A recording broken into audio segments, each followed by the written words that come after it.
Hello my dear friends, you're on the Military Summary channel, and today we will discuss the situation in Ukraine on the 19th of October. Today we have a lot of very interesting updates, so let's start.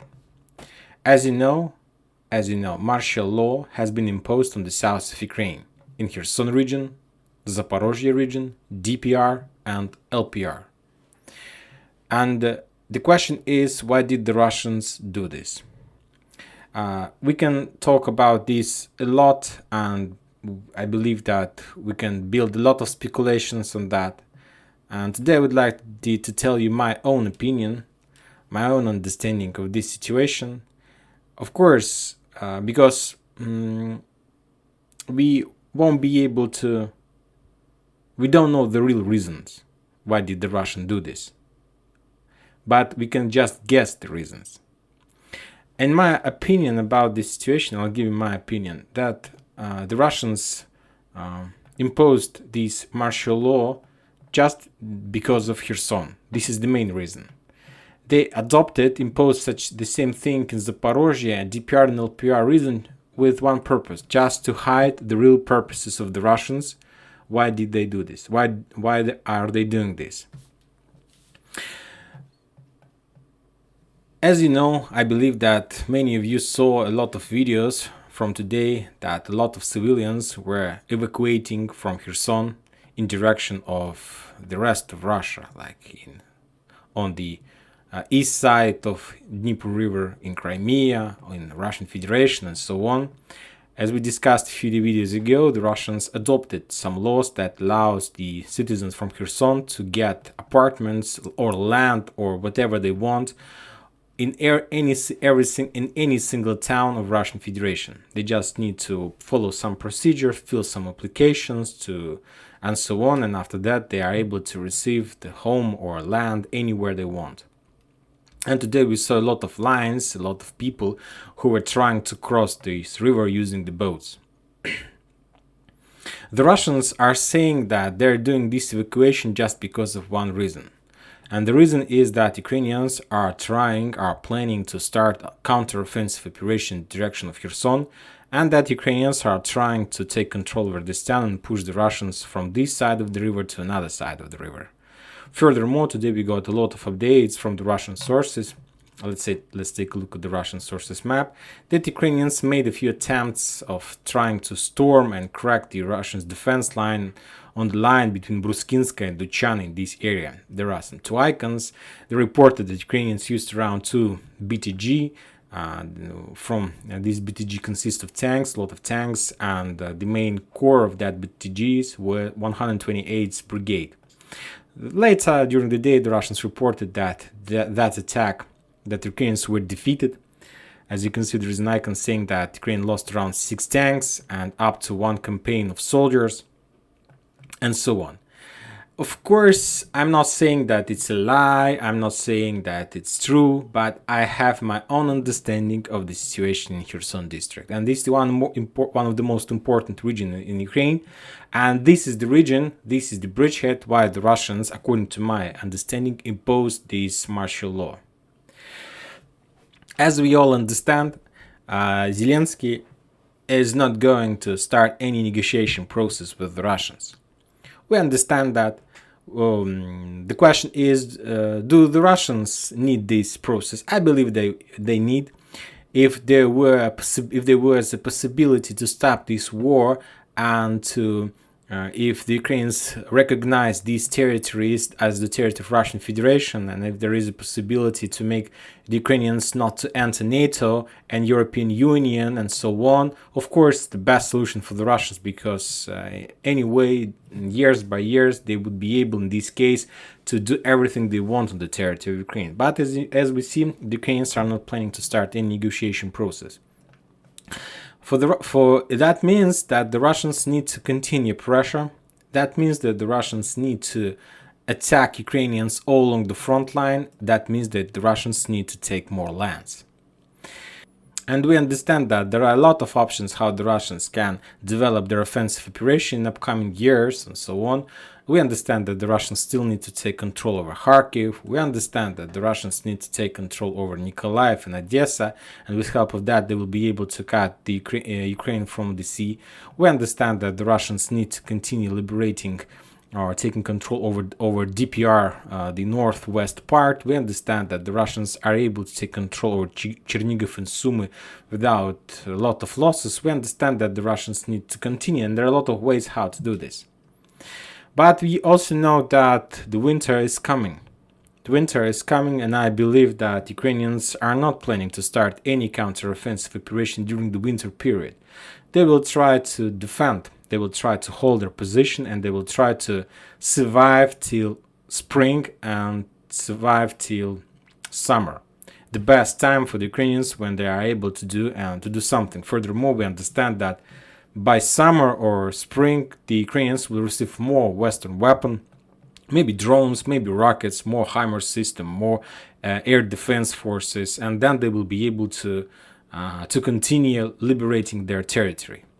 So this situation, if we're talking about the Russians, there are a lot of options, but I believe that by the Russians' decisions, like evacuation of people from Kherson, and by adopting or, as I told you, imposing the martial law on this territory, I believe that the Russians made the decision to take control over Nikolaev and Odessa. Why is that? A few days ago, I told you that the Russians are planning to accumulate and a lot of forces in Kherson district. They're planning to prepare some fortress in this area, very fortified position. And the Russians are planning to move on this side of the river around 150,000 soldiers, Russian soldiers. And the question is, the most important question is, because 150,000 soldiers, that's a lot. That's a lot, and if we take a look at the entire Ukraine, at entire this area, you need to understand that almost like all these territories, like LPR, DPR, Zaporozhye, Kherson, was taken by the Russians with around 200,000 army. All these territory during, let's say, September 20 of September, when the Russians announced about mobilization process, was taken and controlled by almost 200,000 army. And now the Russians want to accumulate around 150,000 army on this side of the river. So we understand that there are going to be a lot of forces on this territory, and they will be super over concentrated at the same area. One more time. The winter is coming, and that means that the Russians are not able to deploy their forces all along these fields. There are just for one reason. There are no places where the Russians are able to deploy such a big army. They can't deploy this army in the field during the winter. It's highly unlikely. And of course, it's not a very good thing for the Russian soldiers' mood and so on. There are at least, we can say, just 3 towns in this area with villages where the Russians are able to deploy forces. Kherson, let's say Berislav, all these small towns, and of course Snegirivka. These towns where the Russians are able to deploy. If we're talking about this region, Kherson region, before this war, I told you in my previous videos that the population of Kherson, of this town, was around 300,000 of people. So 300,000. After the war started, the population was reduced till 200,000 soldiers. And now the Russians start evacuation process, and they told that during the next week, they're planning to evacuate around 50,000 soldiers. And I believe that by the winter, they will evacuate the entire town by December. And what does it give for the Russians? First of all, it gives possibility to deploy a big army in empty apartments, empty houses. And this is the real reason why the Russians started evacuation process. Not because of that fact that Ukrainians are planning to storm Kherson, to ruin this town, as we discussed many times in the past. Maybe it's true, I'm not saying. For now, I'm just trying to give you alternative position, alternative way of thinking what the Russians are planning to do. This idea got to my mind just today. I analyzed a lot and I understood that maybe this is the reason why the Russians start evacuation. Not because of the fact that they want to save civilians or they know that the angry Ukrainians are going to reduce this town to ruins. The most obvious thing why the Russians did this is to have empty space, to free apartments where they will be able to deploy a very big army. Now the question is, why did the Russians impose martial law on this territory? Yes, they could, we can say that they could evacuate civilians to move their army in this town, in these free apartments, and to continue with this. And the answer to this question, why did the Russians decided to impose this martial law, is very simple. And I gave you the answer to this question during this video. The thing is that the Russians are planning to concentrate a lot of forces, a lot of soldiers in a very small place. That means that this army is going to be a very nice target for the United States HIMARS systems, for drones, for Bayraktars, for HIMARS, for artillery, and so on. So that's why the Russians understand that the best solution not to be nice target is to avoid this situation, and to do this they need to impose this martial law and not to allow anybody to enter this town. Because as you know, one of the paragraph of this martial law is that civilians are no longer able to enter this area. Who doesn't have like passport or who doesn't have apartments there, who doesn't live there, they are no longer able to enter this town. Of course, this will reduce, let's say, spy work and so on. From another hand, the Russians will be able to control the situation, to control civilians, and they will know and they will understand if anybody stand there. Anyway, they will know these people. They will know these people and so on. So my projection, my understanding, that the Russians during the winter period are planning to accumulate a lot of forces. They need free space. For these purposes, they're doing evacuation process, and as soon as they are able to deploy 150,000 army, they will start storming of Nikolaev and they will start offensive operation in direction of Odessa. This is my understanding of the situation. Now let's talk about another important paragraph from this martial law, is that the Russians are able to create territory defense forces on these territories. And as you know, if we're talking about territory defense forces, mainly these forces consist of locals. So that means that the Russians are planning to start silent mobilization among the locals. Because you need to understand that people who are living in Rostov-na-Donu won't be able, but they won't be moved to this territory defense army. This army is going to be prepared from the locals. As the Ukrainians did before in May and April, they did the same territory defense. And the Ukrainians were saying that those territory defense forces should stay just on the, like, if they were creating territory defense in Vinnytsia, that means that territory defense should stay in Vinnytsia. The Russians are doing the same. They're planning to create territory defense. For now, at this stage of war, these forces should be pinged to this territory, but I believe that when times comes, this territory defense will be something like stormtroopers and so on.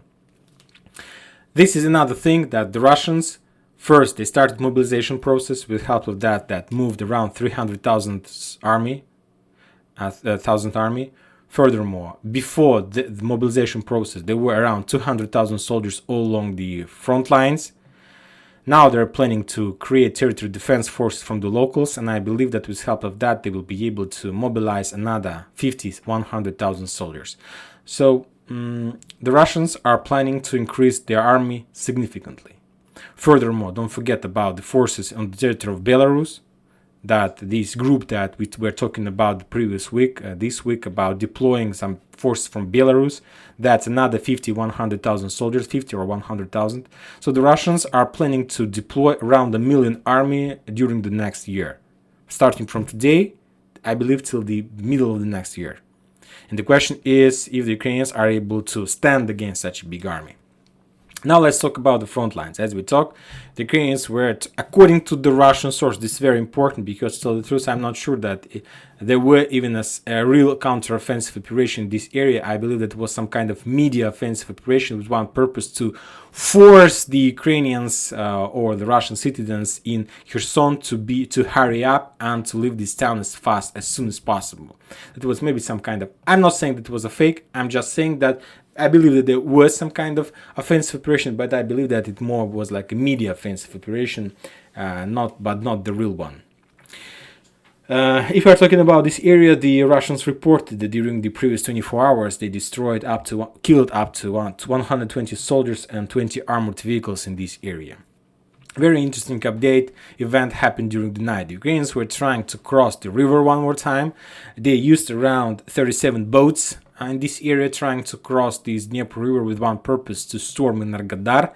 But they were spotted and they were defeated. And the Ukraine lost around 90 soldiers and something around 14 boats in this area.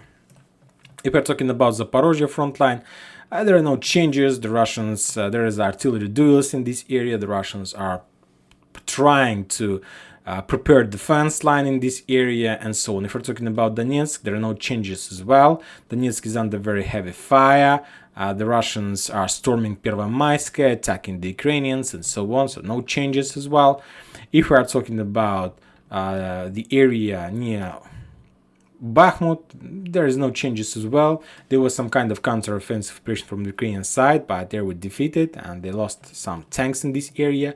And if we are talking about the Kupiansk-Liman front line, the Ukraine lost during the previous 24 hours around 70 soldiers, something around 12 armored vehicles. The Ukrainians did the same thing, trying to cross Zheribez during the night, but they were spotted and attacked by the Russians.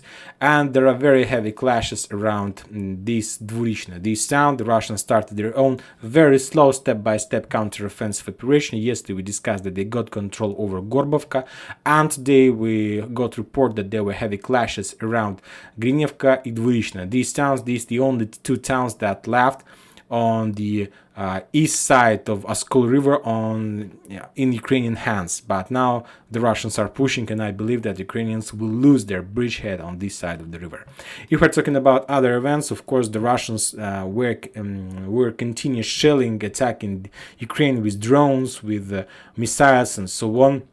Today, during the day, they attacked few power station. One of them, this one, is located in Ivano-Frankovsky region. Another attack was into Ladizhin power plant. This one, as you can see, we can see this power plant in this area. And another attack was against Kryvyi Rog. There are also some power plant in this area, as you can see. So this, even not power plant, it's a boiler station. So this boiler station was attacked by the Russians. And of course, Kiev was under attack as well. Today, the Russians attacked another power plant, or maybe, yes, Darninskaya power plant in the middle of Kiev. So the Russians are attacking and trying to reduce Ukrainian energy facility step by step. The same situation in Chernigov. The Russians attacked the airport in this area. For now, there were no reports about the results of those attacks. So as we can see, we can say that now we are in front of the next stage of special military operation. The Russians need another month to continue all deployment process. Now the times works in their favor.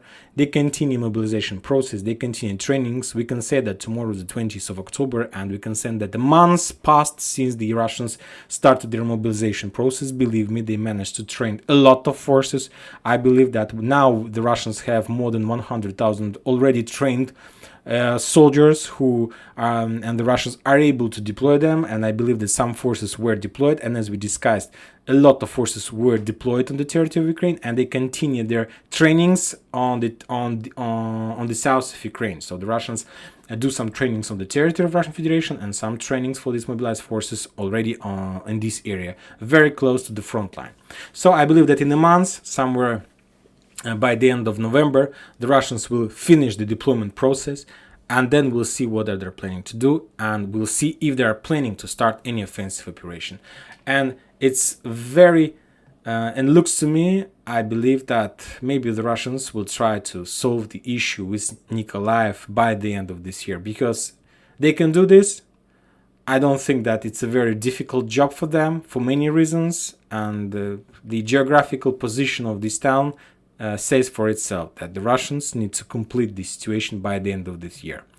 And that's it for today. Military Summary channel reminds you condemn any violence in Ukraine. Thank you for watching, subscribe to my channel, put your likes, join my Patreon, and have a good day. Bye bye.